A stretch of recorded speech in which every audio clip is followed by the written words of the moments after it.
नमस्कार मित्रो. अ, गेलेल्या 10 वर्षामध्ये मी ज्या UPSC विद्यार्थ्यांना शिकवतोय UPSCच्या आणि मग इतर स्पर्धा परीक्षेच्या माध्यमातून, त्या स्पर्धा परीक्षेच्या माध्यमातून शिकवताना मला एक नेहमी प्रश्न काही विचारले जातात, की काही प्रश्न मग नेहमी तुम्हालाही पडले असतील, की UPSCची सुरुवात केव्हा करायला पाहिजेल किंवा ह्या अभ्यासाचा अभ्यास कसा करायला पाहिजेल आहे? आणि खूपशा वेळेला कारणं काही वेळेला काही जे जागरूक पालक असतात, ते विचारतात की ॲक्चुअली महाराष्ट्रीयन लोकांचा किंवा महाराष्ट्रीयन विद्यार्थ्यांचा यामध्ये जो टक्का आहे IAS बनण्यामध्ये, तो का कमी आहे? मग त्याची कारणं काय आहेत? तर ओव्हरऑल आपण या विषयावर थोडंसं आज मी बोलणार आहे. तर तुम्ही जर आणि सक्सेस मंत्र की UPSC पास होण्यासाठी काय सक्सेस मंत्र आहे? तर त्याबद्दल पण आपल्याला आज बोलायचं आहे. जर तुम्ही साधारणतः जर बघितलं, काही विषय खूप महत्त्वाचे आहेत. आता 12वीच्या किंवा या ग्रॅज्युएशनच्या परीक्षा होतील आणि मग त्यानंतर विद्यार्थी विचार करायला सुरुवात होतात, की येणाऱ्या वर्षामध्ये आपल्याला कोणत्या स्पर्धा परीक्षेकडे वळायचं आहे का? मग त्यामध्ये मग तुम्ही सध्या 2026 पासून MPSCने सुद्धा सेम सिलेबस UPSC सारखा केलेला आहे. मग अशामध्ये तुम्ही जर बघितलं, जे पारंपरिकरित्या MPSC करणारे विद्यार्थी होते, त्यांच्या बाबतीत थोडेसे अडचणी निर्माण झालेले आहेत. त्यांना MCQ परीक्षा देण्याची सवय होती, MCQ बेस्ड असलेली आणि रट्टा मारण्याची सवय होती. ती थोडीशी कुठेतरी आता त्यांना त्रासदायक होतंय. तर ओव्हरऑल आपण या सर्व गोष्टींच्यावरच आज आपण डिस्कशन करणारच आहोत. तर ओव्हरऑल तर सक्सेस मंत्रा MPSC सध्याची जी MPSC आहे 2026 पासून क्लास 1 साठीच आपण विचार करतोय आणि UPSC खास करून मी UPSC बाबतच बोलणार आहे. तर तर सगळ्याच विद्यार्थ्यांसाठी जे नवीन विद्यार्थी आहेत, जे ग्रॅज्युएशन लेव्हलवर किंवा अंडर ग्रॅज्युएशन लेव्हलवर असताना किंवा 12वी नंतर काही तयारी करणारे असतात, काही ग्रॅज्युएशन झाल्यानंतर असतात, काही PG झाल्यानंतर तयारी करतात. तर सर्वसाधारण या सर्वांच्या बद्दलच किंवा येणाऱ्या अडचणी आहेत, त्या अडचणींच्या बाबतीत आपण आज चर्चा करणार आहोत. तर सर्वप्रथम आपण बघू की हा जो विषय आहे सक्सेस मंत्रा, तर पहिल्यांदा हा प्रश्न होतो की why do you want to become the IAS officer? किंवा इतर MPSCच्या बाबतीत सुद्धा, की सगळ्यात महत्त्वाचं की आपल्याला पहिला हा प्रश्न पडायला हवा, की की मी का IAS ऑफिसर बनू इच्छितो किंवा why do I want to become the IAS officer? Because आता खूप वेळेला कसं होतं, की घरातील सांगतायत म्हणून खूपशी मुलं करण्याकडे वळतात किंवा घरातील किंवा सामाजिक थोडासा दबाव असतो, काही तर मला नवीन करून दाखवायचं आहे म्हणून या वृत्तीने काही जण वळतात. हा मग म्हणजे ऍक्च्युली आपल्याला बघायला गेलं तर आपल्याला त्या कारणांचा विचार करणं आवश्यक आहे, की ही जी परीक्षा हां, तर ओव्हरऑल सिच्युएशन अशी आहे, की महाराष्ट्रीयन विद्यार्थ्यांच्या बाबतीतच फक्त नाही, तर ओव्हरऑल आपण या परीक्षेची सुरुवात का करायला पाहिजेल आहे किंवा मला IAS का बनायचं आहे किंवा मला अधिकारी का बनायचं आहे, हे महत्त्वाचा हा प्रश्न पडणं गरजेचं आहे. खूप वेळेला उगीच मुलं ग्लॅमर खूप आहे, कारण तुम्ही मूव्हीजमध्ये, चित्रपटांच्या मध्ये हे अधिकाऱ्यांची जी चरित्र, कॅरेक्टर्स तुम्ही बघता आणि मग मुलं खूप इन्स्पायर्ड असतात आणि इन्स्पिरेशन ॲक्चुअली तुम्ही जर यश बघितलं, success is not success is not gettable or the success is not achieved by the inspiration, but it is by the continuation and consistency. मग सक्सेस जर मिळवायचा असेल तर फक्त तुम्हाला इन्स्पिरेशन असून चालत नाही, तर आपल्याला यामध्ये तुम्हाला हार्ड वर्क लागेल, बाकीच्या सगळ्या गोष्टी आहेत. मग सगळ्यात पहिल्या प्रश्नाचं जे उत्तर आहे की IAS ऑफिसर मला का बनायचं आहे, खूप वेळेला मराठी मुलांना हे बोलण्याचं सुद्धा धाडस होत नाही. कारण तुम्ही शिवजयंती वगैरे साजरी करताना उगाच खूप मोठ्या आपल्या छत्रपती शिवाजी महाराजांचं आपण नाव घेत असतो आणि खूप मोठं मोठं बोलत असतो. पण एखाद्या वेळेला जेव्हा असा प्रश्न येतो की मला पुढे जाऊन IAS ऑफिसर बनायचं आहे, हे बोलण्याचं सुद्धा धाडस होत नाही. का होत नाही? कारण तो आत्मविश्वासच नसतो की असं मी बनेल का? आणि तुम्ही UP बिहारची मुलं, आता मी इथं मुंबईमध्ये माझी स्वतःची अकॅडमी, मी इथं शिकवतो, मला दिसतं जेव्हा UP बिहारची मुलं ऍडमिशन घ्यायला येतात, ते एकदम त्यांचं ठरलेलंच आहे. ऍक्च्युली त्यांच्या फॅमिलीजमध्ये अगोदरपासून ठरलेलं असतं. गरीब आहेत मुलं, ती गरीब आहेत मुलं, तरी सुद्धा ती मुलं माझ्याकडे जेव्हा ऍडमिशन येतात ती फ्रीली ऍक्च्युली त्यांना IAS सरळ तेव्हा ते टेबललाच बोलत असतात की IAS ऑफिसरची तयारी करायची, IAS ची तयारी करायची असं. पण मराठी मुलं येतात, बघू जमलं तर मी क्लास 2 करीन, नाही तर तलाठी भरती मला काय तर करायची आहे, मग कुठं तर IAS ऑफिसर मला नाही जमायचं वगैरे असं सगळं बोलत असतात. हा, मग महत्वाचा प्रश्न मग परत ते येतो की मग तुम्हाला why do you want to become the IAS officer? मग ठरवावं लागेल का मला IAS ऑफिसर बनायचं आहे. तर त्याची कारणं स्वतःचीच असायला पाहिजे. Inspiration just not to be inspired. तुम्ही इन्स्पिरेशन असणं आवश्यक नाही नुसतं, तर तुम्हाला एक ग्राउंड बेस्ड रियालिटीज पण माहीत पाहिजे आणि मग त्यानुसार तुमचे डिसिजन घेणं गरजेचं आहे.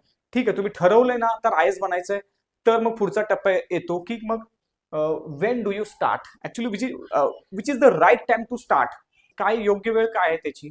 आता प्रत्येकाची वेगवेगळी वेळ असू शकते, कारण काही वेळेला काही विद्यार्थ्यांचं खूप शाळेमध्ये खूप किंवा कॉलेजमध्ये खूप चांगलं चाललेलं असतं, त्यांचं टीचिंग व्यवस्थेचं असतं, ते सीबीएसई ला असतात किंवा आयसीएसई बोर्डला असतात.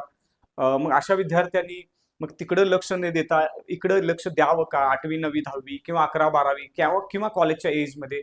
तर सीबीएसई असेल तर किंवा एनसीईआरटी शिकत असतील बुक्स तर तर म्हणजे तिकडे रेग्युलर असेल तर मग आपण म्हणू शकतो की तसं तुम्ही शिकताय, actually you are in the preparation, म्हणजे तुम्ही प्रिपरेशन मध्येच आहात, आपण त्यांना तसं म्हणू शकतो. पण स्टेट बोर्डमध्ये आहात आणि मग तुम्हाला आय एस ऑफिसर बनायचं आहे, तर मग तुम्हाला अर्ली स्टार्ट करावं लागेल. Actually we need to start very much early.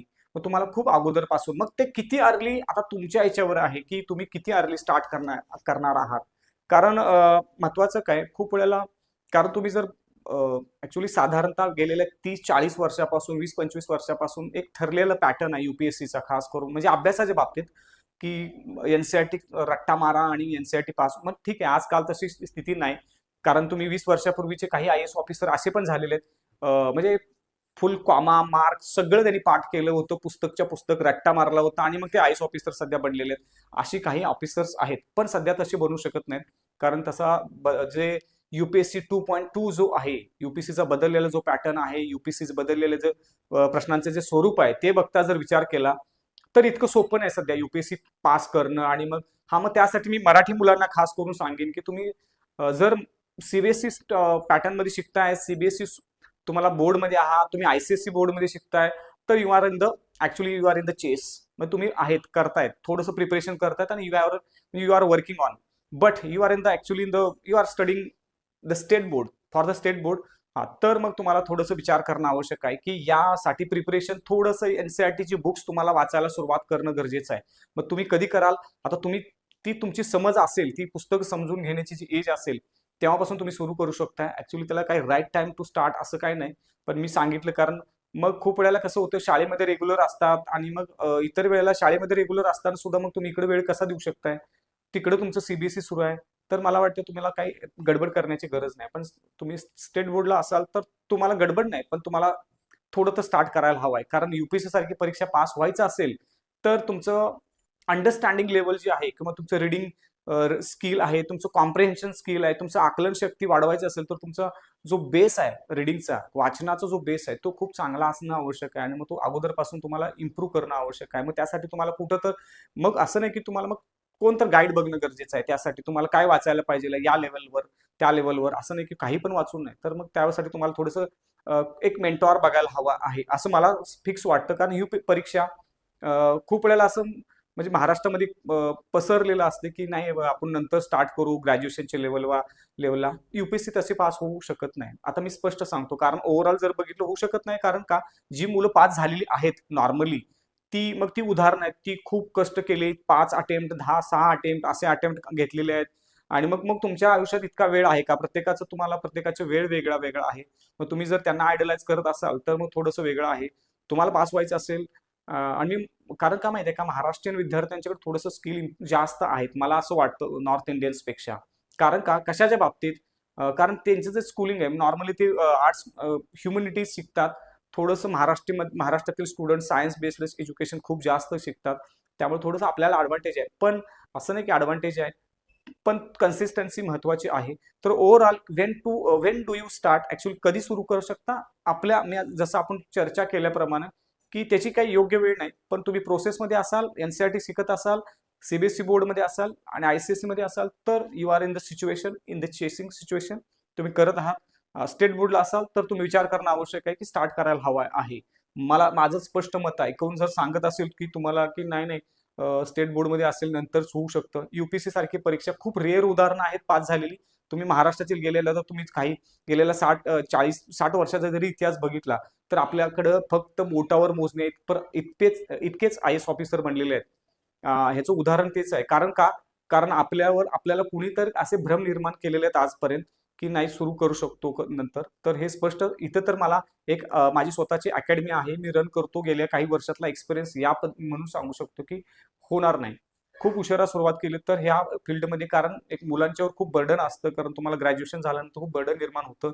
आणि मग कारण तुम्हाला एज असतं 21-22 वर्ष तुमचं ग्रॅज्युएशन पूर्ण होतं आणि तुम्ही मग त्यानंतर इकडे चेस करायला आला हे ड्रीम, तर थोडासा वेळ लागतो. आणि मग ती वेळ आणि मग घरातल्यांच्या काही अपेक्षा असतात, आणि मग त्या अपेक्षांचं ओझं आणि प्लस तुमचं हा असलेला सिलेबस, तो थोडंसं मिसमॅच होतो. आणि मग एखादा दुसरा अटेम्प्ट आपण करतो, युपीएससी द्यायचा अटेम्प्ट करतात मुलं आणि मग सोडून देतात, मग युपीएससी पास होऊ शकत नाही. मग खूप रेअर उदाहरणं आपल्या समोर येतात. मग तीच काही जी गाजावाजा करून सांगत असतात, मी 4ला उठलो 10ला उठलो अभ्यास केला. नुसतं तसं होणार नाही, प्रत्येकाची बुद्धिमत्ता वेगवेगळी आहे. तर अर्ली स्टार्ट इज बेटर, मी इथं सांगू शकतो आणि मला असं वाटतं की हेच योग्य आहे. त्यानंतर हाऊ डू यू प्रिपेअर, कारण युपीएससी आणि एमपीएससी मध्ये खूप मोठा डिफरन्स आहे, हे स्पष्ट सांगणं गरजेचं आहे. खूप वेळेला म्हणजे सध्याची बदललेली जी एमपीएससीची 2026 पासून जो सिलेबस आहे, तो नक्कीच वेगळा आहे. पण पारंपरिकरित्या जे एमपीएससी करणारी मुलं आहेत, ते युपीएससी किंवा एमपीएससीची जी आत्ताची सध्याची क्लास 1 क्लिअर करू शकतात का? तर मला वाटतं की त्यांना डिफिकल्ट जाईल. डिफिकल्ट जाईल. कारण का महत्वाचं आहे डिफिकल्ट होऊ शकतं? कारण पाठीमागची जी एमपीएससीचा जो सिलेबस आहे, तो एमसीक्यू टाईप आहे. तिथं रट्टा मारून खूपशे पास झालेली मुलं आहेत. कन्सेप्च्युअल क्लॅरिटी काही नसते. इंटरव्ह्यूला राहू दे. मीच विचारतो जेव्हा काही माझी क्लास 2 मुलं, त्यांचा स्कोर खूप चांगला आहे. त्यांना काही एखादी कन्सेप्टवर थोडंसं बोल म्हटलं तर सांगितलं तर त्यांचं तोंड काही उघडत नाही. त्यांना बोलता येत नाही. आणि युपीएससी तशी नाही. तुम्हाला लिहावं लागेल खूप मोठं, आन्सर खूप मोठे असतात. आणि मग तुम्हाला लिहिता येत नसेल, बोलता येत नसेल, कारण तुम्हाला इंटरव्ह्यू जवळपास 275 मार्काचा इंटरव्ह्यू आहे. मग तिथं पण तुम्हाला बोलायचं आहे. मग ओव्हरऑल तुमचं कम्युनिकेशन स्किल चांगलं नसतं, कारण कन्सेप्ट क्लिअर नसतात, अनालिटिकल स्किल नसतं. सो ओव्हरऑल सिच्युएशन जर बघितली, तर मग हाऊ डू यू स्टार्ट? मग कन्सेप्च्युअल क्लॅरिटी येण्यासाठी आणि अनालिटिकल क्लॅरिटी येण्यासाठी एनसीईआरटी तुम्हाला वाचणं आवश्यक आहे. आणि खास करून त्यामध्ये एनसीईआरटीचे ओल्ड जे बुक्स आहेत, ते तुम्हाला आवश्यक आहेत. एनसीईआरटीचे ओल्ड बुक्स हे खूप महत्वाचे आहेत. आणि कन्सेप्च्युअल क्लॅरिटी म्हणजे काय, तर आता थोडक्यात सांगायचं काय, तर एखादी कन्सेप्ट आहे, उदाहरणार्थ आता एखादं बोलायचं, उदाहरणार्थ आता fundamental rights, actually fundamental rights मधील तुम्हाला जस्टिस जस्टिस काही ह्या कल्पना आहेत, जस्टिस बद्दल तुम्हाला सांगायचं, तो एक्सप्लेन करून सांग म्हटल्यानंतर हा ते तुम्हाला आर्टिकल नंबर वगैरे मुलं लगेच सांगतात, ते कुठं आहे काय काय आहे. पण मुळात हे अपेक्षित युपीएससी मध्ये नाही. कारण का रट्टा मारणं इथं अपेक्षितच नाही. तुम्हाला ते कन्सेप्च्युअल क्लॅरिटी आहे का हे चेक केलं जातं. मग मुलांची कन्सेप्च्युअल क्लॅरिटी बिल्ड करायची असेल तर एनसीईआरटी तुम्हाला खूप त्याला चांगला पर्याय, कारण एनसीईआरटीचा जर सिलेबस बघितला तर तो कन्सेप्ट बेस्ड आहे. तसं एमपीएससीचा जो सिलेबस किंवा महाराष्ट्र स्टेट बोर्डचा जो सिलेबस जर बघितला तर तो कन्सेप्टवर थोडासा कमी भर देतो, तो जास्त करून फॅक्ट भर देतो. म्हणजेच काय, शिवाजी महाराजांचा राज्याभिषेक 1680 1674 साली 74 साली झाला वगैरे असं ते लिहिलेलं असतं. तर महत्वाचा मुद्दा काय, तर अनालिटिकल क्लॅरिटी, मग त्यानंतर मग अनालिसिस तुम्हाला करता आलं पाहिजे, कॉम्प्रिहेन्शन स्किल पाहिजे, आकलन म्हणजे उदाहरणार्थ काय, आता आकलन खूप महत्वाचं आहे. त्यासाठी सीसॅट सारखा पेपर पण आहे. नुसता सीसॅट सारखा नाही, एखादा समजा वाचताय, एखादं बुक्स वाचताय, तुम्हाला पुस्तक वाचायला लागलंय आणि मग त्यानंतर तुम्हाला हे कितपत जलद गतीनं समजतंय आणि तुमच्या लक्षात राहतंय आणि तुम्ही मांडू शकताय.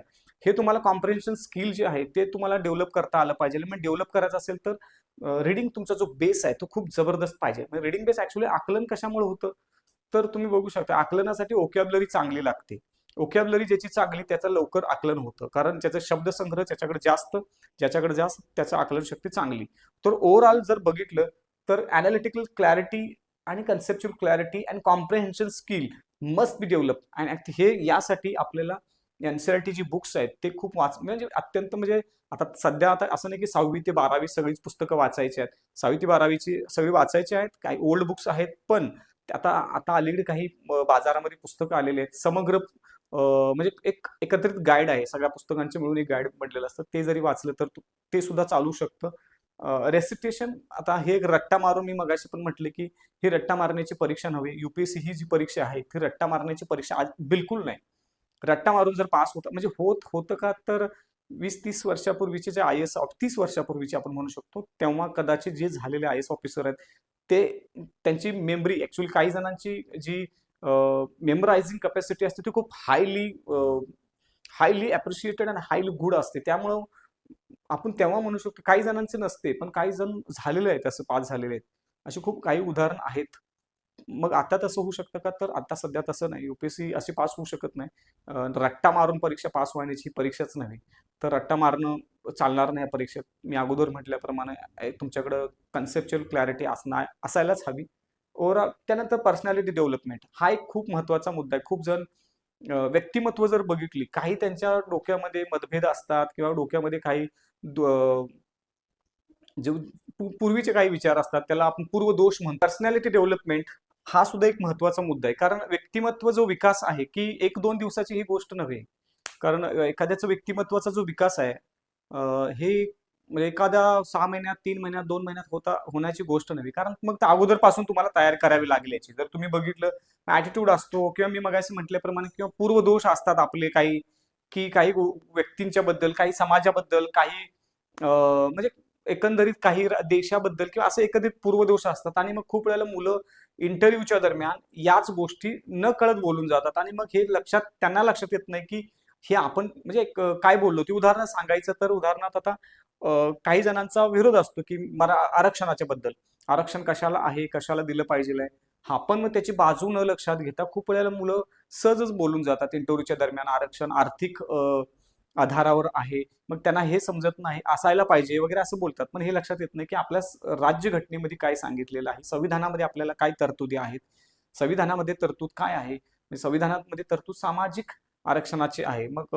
मग एक दृष्टीने जर विचार केला तर हे चुकून संविधानाच्या विरोधात बोललेले असतात किंवा संविधानाच्या विरोधातली स्टेटमेंट असतात मग अशा वेळेला थोडंसं बॅड इम्प्रेशन पडतं मग खूप वेळेला हे लक्षात येण्यासाठी अगोदरपासून मग ॲटिट्यूड आपले असतात ते बदलणे गरजेचं आहे आणि हे बदलण्यासाठी लक्षात ठेवा तर ते त्या प्रोसेसमध्येच येतात त्या प्रोसेसमध्ये जेव्हा आपण अभ्यास करतो त्या प्रोसेसमध्ये खूप वेळेला आपले जे पूर्वदोष असतात किंवा आपले पूर्व विचार असतात ते गळून पडतात आणि नवीन विचार येतात आणि हे चांगलं आहे की त्या प्रोसेसमध्ये येतात पण ते होणं गरजेचं आहे जर नसेल होत तर मग परिणाम गंभीर भोगावे लागतील कारण इतक्या वर्षाचं जे अभ्यास आहे इतक्या वर्षाचे जे कष्ट आहे ते एका क्षणी वाया जाऊ शकतं जर तुमचे ॲटिट्यूड चेंज होत नसतील आणि मग communication is very much vital part of the UPSC खूप वेळेला स्टुडंट खूप जबरदस्त असतात म्हणजे ते स्कोर खूप चांगले करतात पण इंटरव्ह्यूच्या लेवलला थोडेच कारण 275 मार्क म्हणजे खूप कमी मार्क्स नव्हेत हे सगळ्यात मोठे सगळ्यात जास्त मार्क्स इंटरव्ह्यूला आहेत